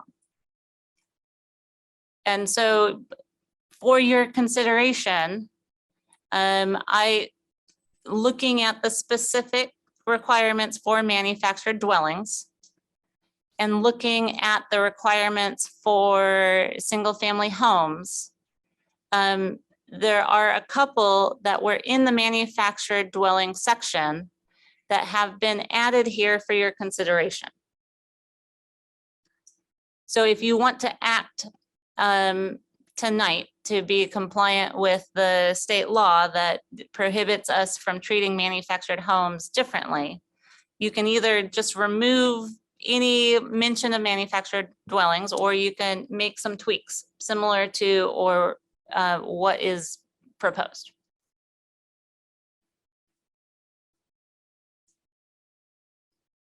So in this proposal, you'd be adding roof pitch and a garage as design features that could be selected. Now note that single household dwellings, as they would be referred to after House Bill 2001 amendments pass, shall include at least 2 of the following design features. So 2 of these features that's pretty easy for even a manufactured home to meet. A covered porch entry, eaves, an offset building face or roof. So there's a question of, do you even need to add roof pitch or a garage or carport? Or do you want to add those to single family designs as well? The one option that is different would be foundations. Because that was something that was discussed in the manufactured dwelling section that was not discussed at all in the single family dwelling section. However, you could add it, and I apologize, Commissioner Milch, you'll see an error on the slide. That should be item 4, not item 3, because underneath design standards, it would be its own thing if you choose to go with it. And these are items that are in the current manufactured home requirements that you could choose to apply to all homes in Gladstone.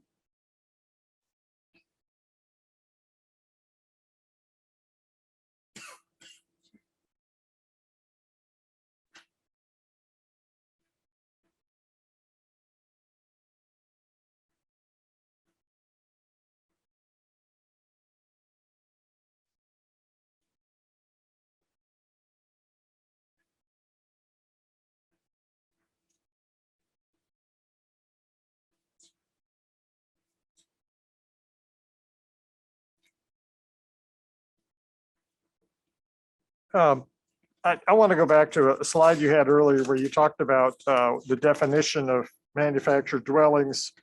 And there's some helpful photographs pre-1976 and today.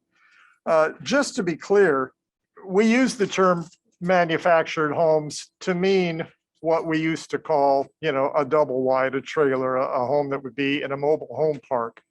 Now it means a home that might be built in a factory, disassembled, transported to a site, and then reassembled on site. It has more to do with the construction method really than what it's made of. Is that a fair description? Manufactured homes today are still posted by HUD.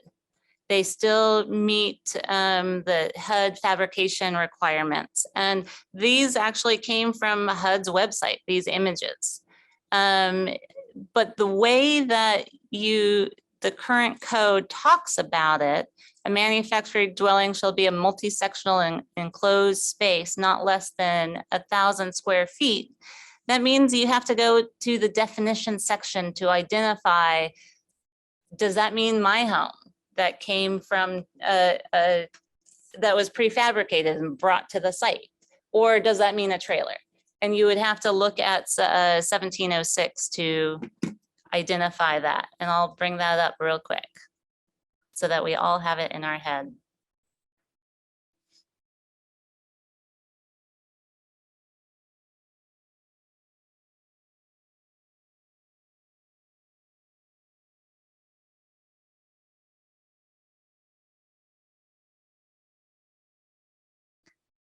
The current definition of a manufactured home means a single-family dwelling with a Department of Housing and Urban Development HUD label certifying that the structure was constructed on or after June 15th, 1976, and met the requirements of the federal manufactured housing construction and safety standards and regulations in effect at the time of construction.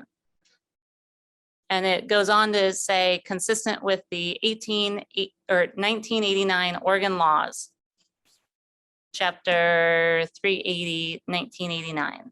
This definition shall not apply to structures known as modular homes, where such modular homes are constructed in accordance with all requirements of the state building code for modular homes and bear the seal of approval of the state of Oregon Building Codes Agency. So it has to have that HUD stamp to be a manufactured home.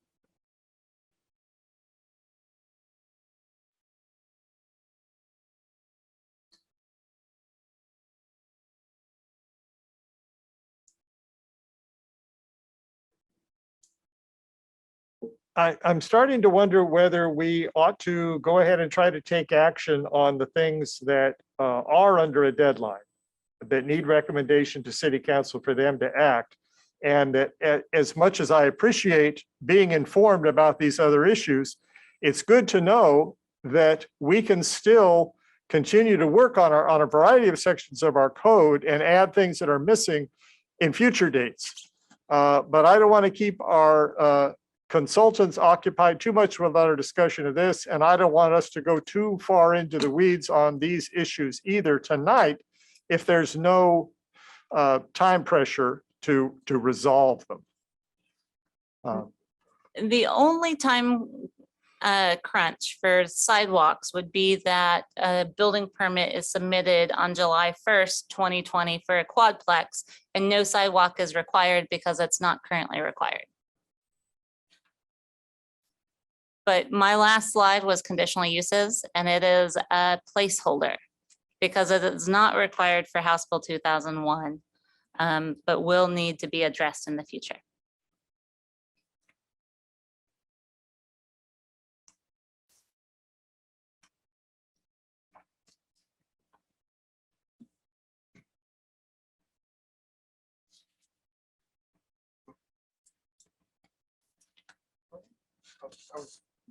Are there, I need anybody to- have any additional questions or comments with regards to what's been proposed?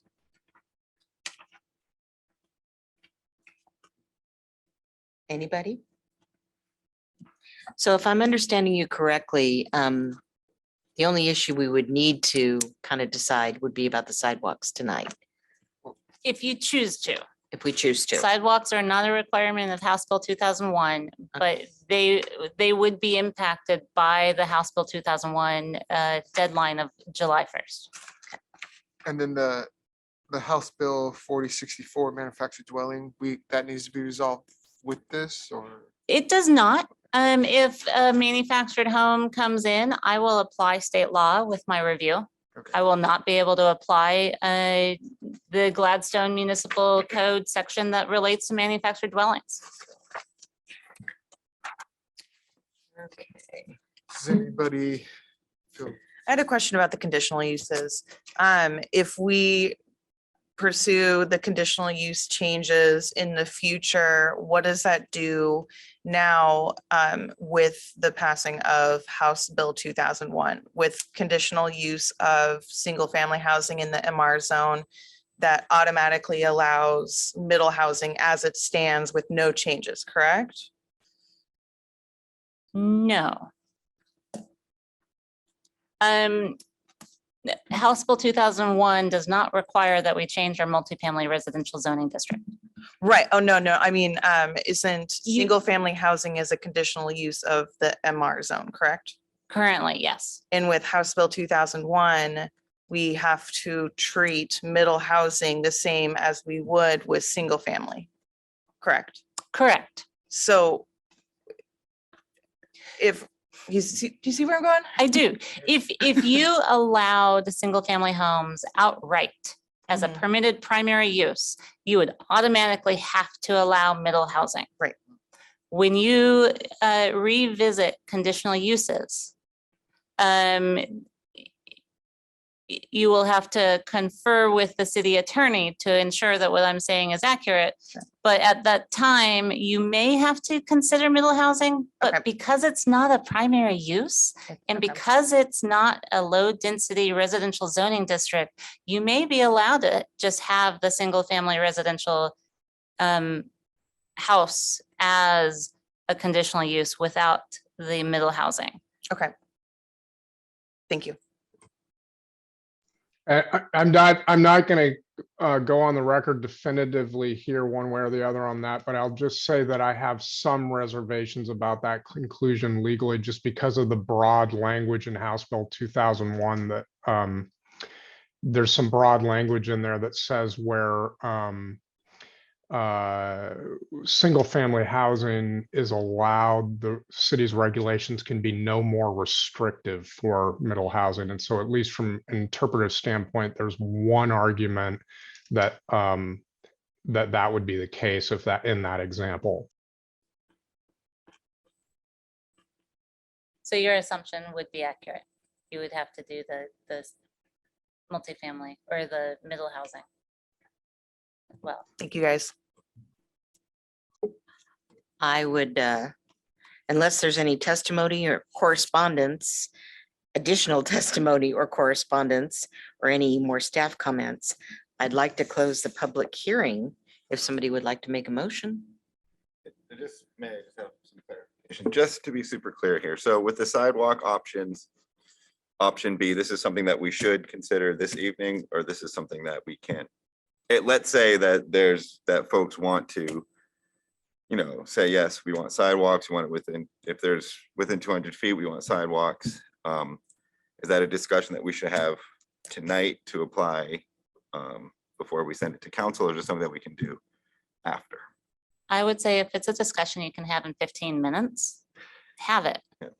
But if you start going down the rabbit hole and you want more information and you want more examples, then definitely table it because you have that deadline for House Bill 2001. One other thing that I was going to mention is also, I mean, you can move it forward and with direction to staff to ask the council to look at it. And then in the intervening time, if there's a specific question that you'd like to give staff direction to ask Public Works about or have Public Works weigh in on at the council hearing, you do have that opportunity because tonight is just the recommendation to the council. Just something else to keep in mind. I like both those ideas. Can we do that now or should I close the hearing first? Okay. I would like to see both of those items, just as I'm not sure which gentleman said those, but they were excellent recommendations. I would like us to do that as well. Ask the council. So we want to close the, and then we'll discuss and then give our recommendation, correct? Yes. All right. Can I get a motion to close the public hearing? I'll make a motion to close the public hearing. I second. Okay, we're closing the meeting. We're closing the public hearing of TXT 2022-1. Thank you. Oh, yeah, vote. Let's vote. Commissioner Langston, Yes. Commissioner Milch, Yes. Commissioner Labonte. Yes. Commissioner Pat Smith, Yes. Commissioner Mercero, Yes. Commissioner Volbada, Yes. Chair Smith. Yes. Motion passes. We're closed. The public hearing is closed. Let's talk. Deliberation, please. Does anybody not like having the sidewalk exceptions in there? That was what I think you were, Ms. Fields was indicating might be a good way to go. The one with the exceptions, B with the exceptions. I would be fine with that as well. I agree. Okay, everyone agrees on that one? Yeah. So I don't have any further questions unless you guys do about what we need to pass or move forward. Chair Smith, maybe I could interject that it sounds like option B was the consensus that you were all okay with the verification on the stormwater management plan? Because right now there's just verbiage with the transportation system plan. correct. Yes. So if you wanted to carry this forward to city council, but need clarity on whether or not we should include language referencing the stormwater master plan, Yes. that would be a recommendation that you could provide tonight. Okay. Okay. I like that recommendation. What about you guys? I would agree. So we want the option B with the With with the exceptions? exceptions Yes. and with recommendation if stormwater Master plan. master plan language is applied. Correct. Whether or not we should include the stormwater master plan language as an exception to option B with sidewalks.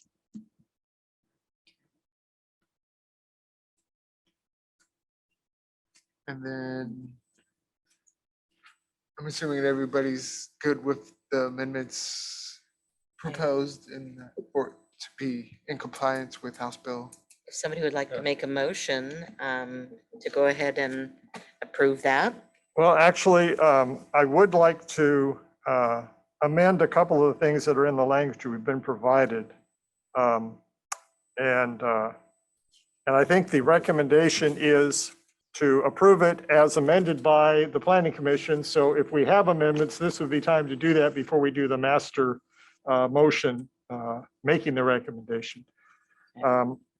But once again, I want to bring up the issue of accessory dwelling units that appears in both the R5 and R7.2 sections.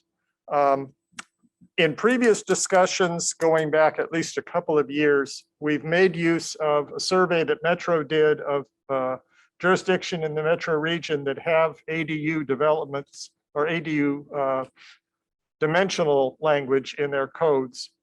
And we noted that when Gladstone had a 400-foot maximum, that was well below virtually every other city in the area. And we got that changed to an 800 square foot maximum. Now I see that language has been added to put a minimum of 400 square feet.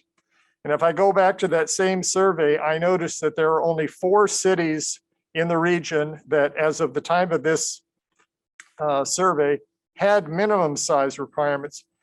And in 3 of those cities, the minimum was 250 square feet. And in 1 city, the minimum was 300 square feet.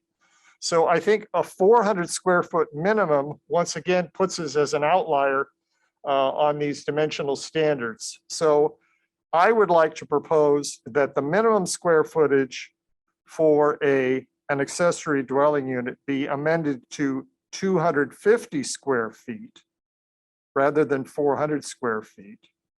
I would also like to see that exception for a basement conversion, the language I mentioned that was referenced in the report, that language be added to this same section, which I think is 5B in both of the overall code areas. And then there's one more thing. We can discuss this one because we've not discussed it. An accessory dwelling unit shall not contain more than 1 bedroom. I think that an accessory dwelling unit that could be as large as 800 square feet could potentially have 2 bedrooms. So I'd like somebody to talk me out of why we shouldn't change it from 1 to 2.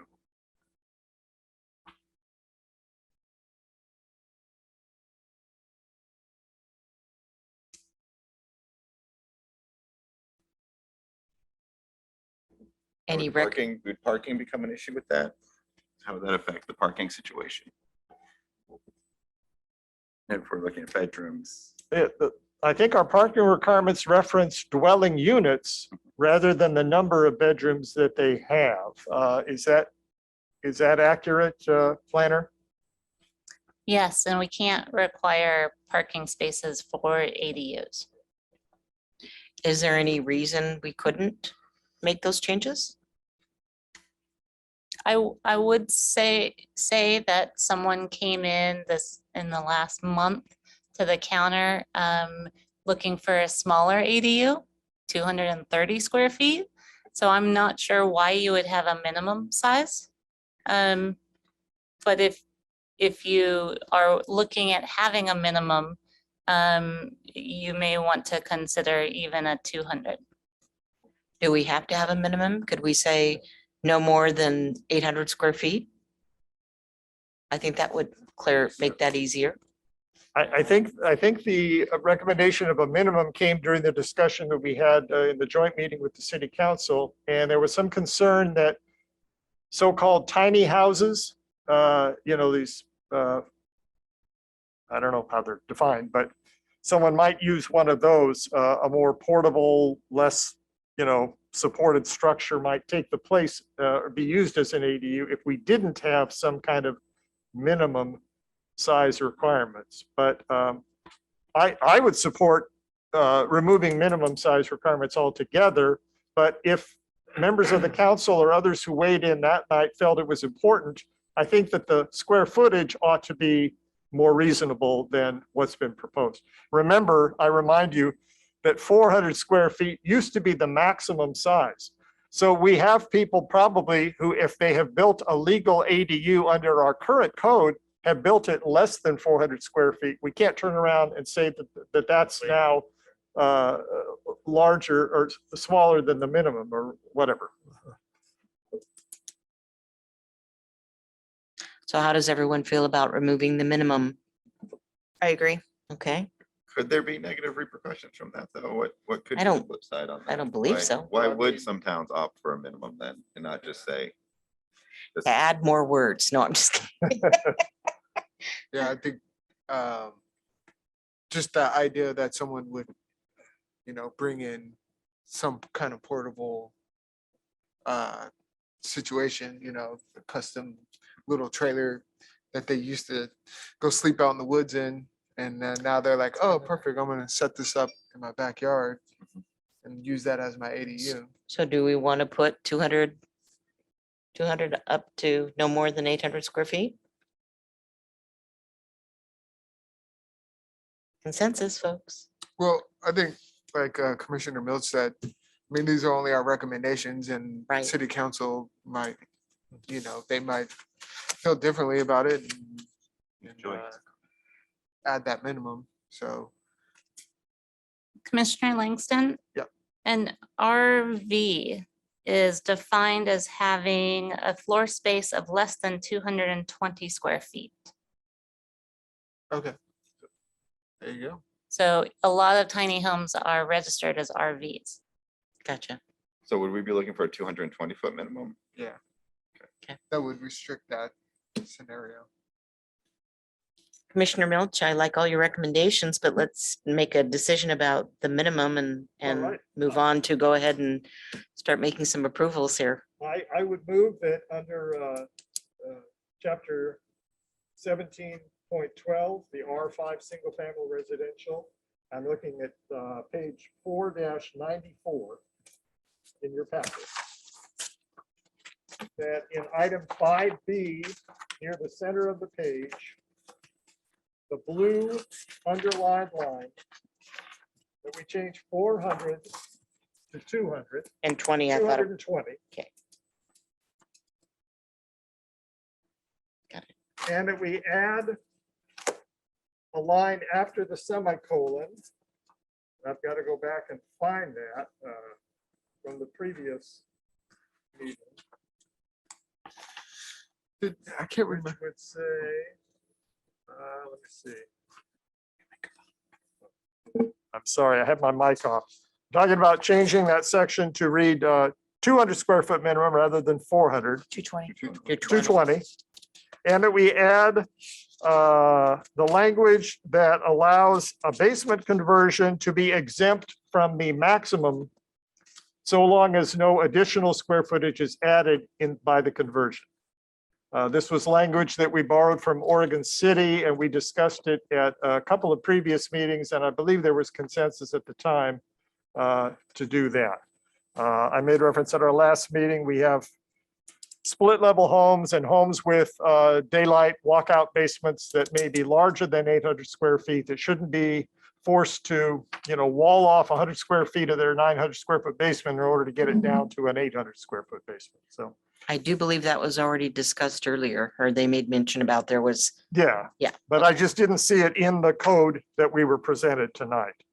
And finally, my other amendment would be that we change from 1 bedroom to 2 bedroom as the item C. An accessory dwelling unit shall not contain more than 2 bedrooms.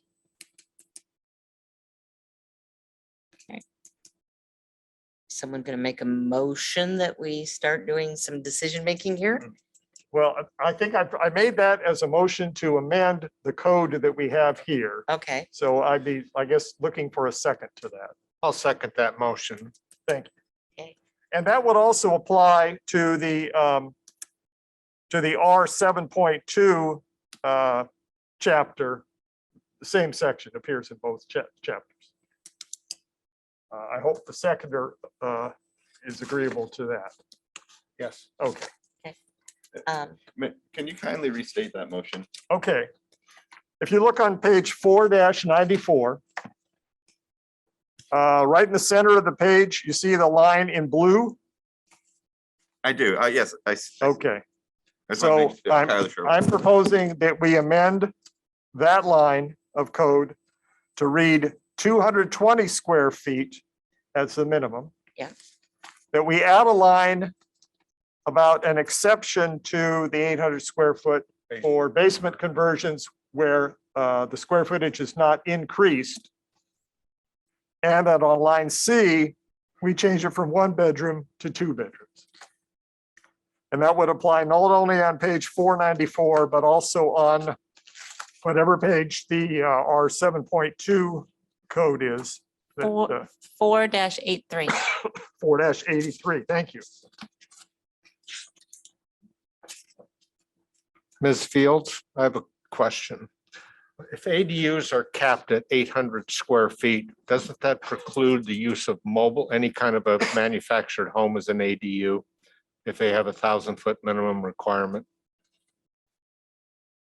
Currently, yes, but remember, we can't apply that 1,000-foot minimum requirement because we have to use the same standards of reviewing a building permit for a manufactured home that we would for a single-family home because of the state law. So we could use it, mobile home, or excuse me, manufactured homes could be used as ADUs then.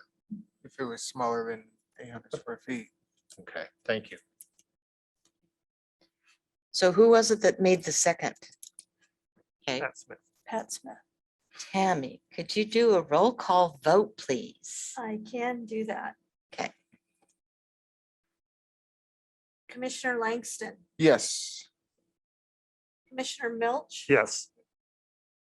Commissioner Labonte, Yes. Commissioner Pat Smith, Yes.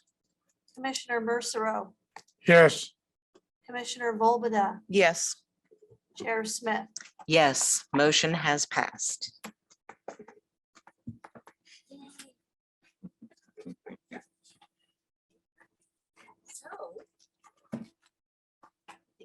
Well, no, that was just to amend one part of the code that's been submitted to us. Okay. We still need a motion to adopt or to recommend to the city council the code as amended.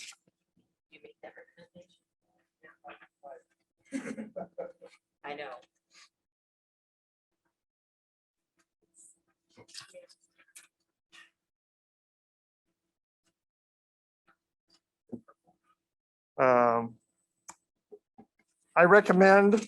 I move that the Gladstone Planning Commission recommend that the city council approve the draft amendments proposed for the comprehensive plan and Gladstone Municipal Code as found in the Planning Commission packet and amended by the Planning Commission. I think we need to read the file number 2 being TXT-2022-01. I accept that. Do we have a second? I'll second. Tammy, could you do a roll That call, was please? Commissioner Langston, Yes, second, thank yes. you. Yeah. Commissioner Langston, Yes. Commissioner Milch, Yes. Commissioner Labonte, Yes. Commissioner Pat Smith, Yes. Commissioner Mercero, yes. Commissioner Volbada, Yes. Chair Smith. Yes, motion passes. Can I do a separate motion for the sidewalks? We're gonna work on that later, remember? I thought we were gonna recommend that they review it with the exceptions Yes. and determine. Would that be a new separate motion then? Or does it all have to be in the same one? You can make, there's nothing wrong with making that as a separate motion and having a package go forward to the city council. Okay, thank you, sir. Go ahead. Makes it easier, right? It's a lot, that's a lot of words to say.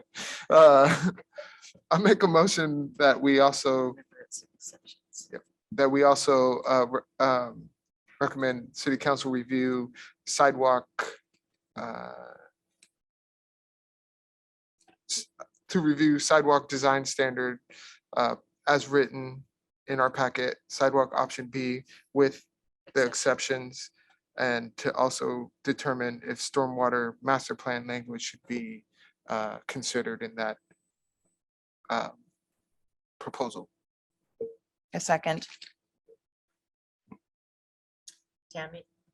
Tammy, roll call vote, please. 1 second. Okay. Commissioner Langston, Yes. Commissioner Milch, Yes. Commissioner Labonte, Yes.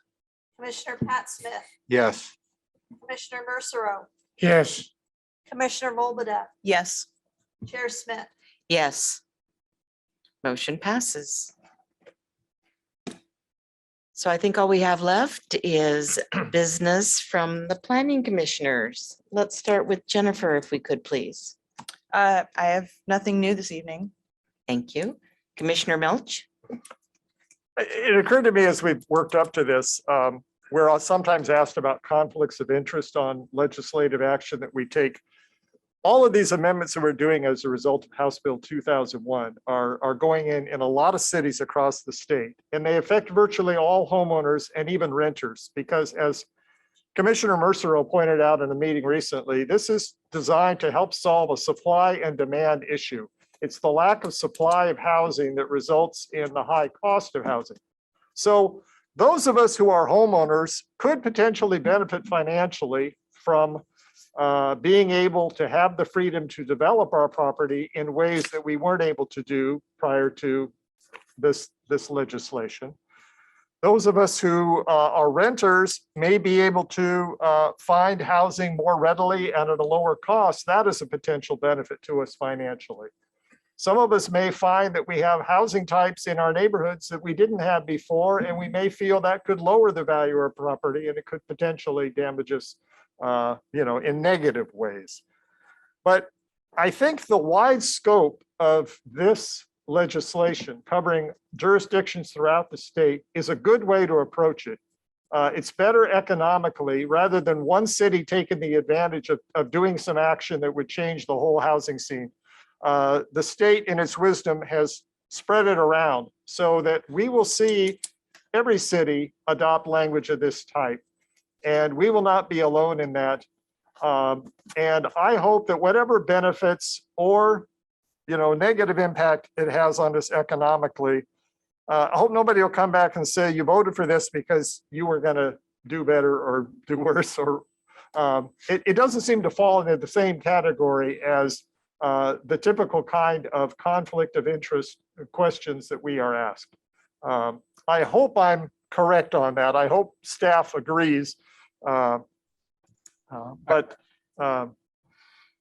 Chair, if I could just say in a legislative context, it's the standard of conflicts of interest is much different than in the context of a quasi judicial hearing, because as a matter of fact, when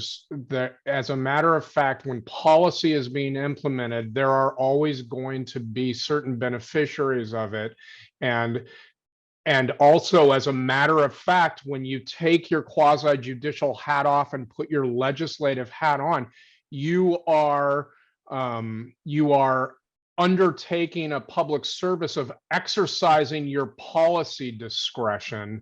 And so it's a very different kind of creature than when you're just applying already existing standards criteria to the facts of the application. And so it's much less of a legal concern. That's separate than from a political concern. And I understand that concern, but strictly legally speaking, you're on, for exactly the reasons you stated, you're on very solid ground.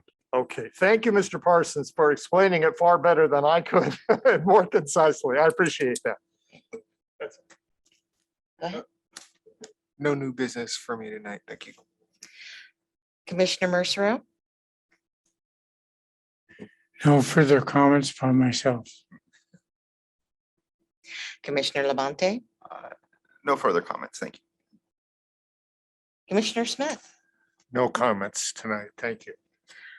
Well, I have nothing to comment tonight. I do have something I'll bring forward at our next meeting, which I'll talk to Tammy about. But I would entertain a motion to adjourn the meeting. Chair Smith, Yes. can I send homework home with each of you for the June 21st meeting? We're not discussing it tonight. We're just going to hand it out to you Okay. to take. This is for the work session. This is for the downtown revitalization plan amendments that are coming June 21st for the Oh. Planning Commission. And I take that back. Tammy, are you able to put that up on the screen regarding what I talked to you about earlier? I want to get some quick feedback and very quick, because I don't want to keep anybody any longer.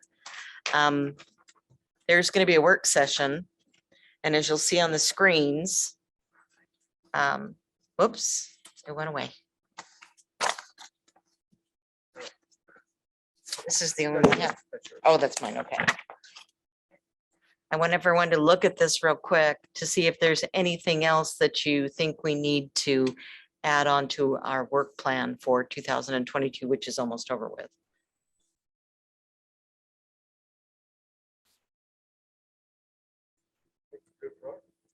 I think we are too.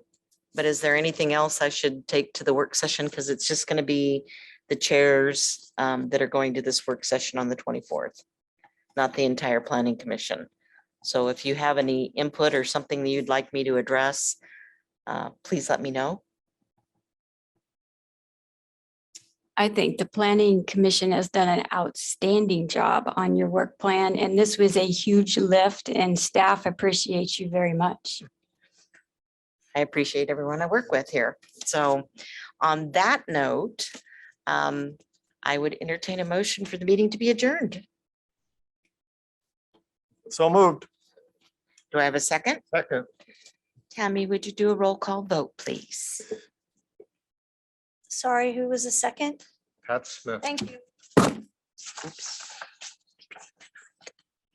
Commissioner Langston, Yes. Commissioner Milch. Yes. Commissioner Levante, Yes. Commissioner Pat Smith, Yes. Commissioner Mercero, Yes. Commissioner Volbada, Yes. Chair Smith. Yes, meeting is adjourned.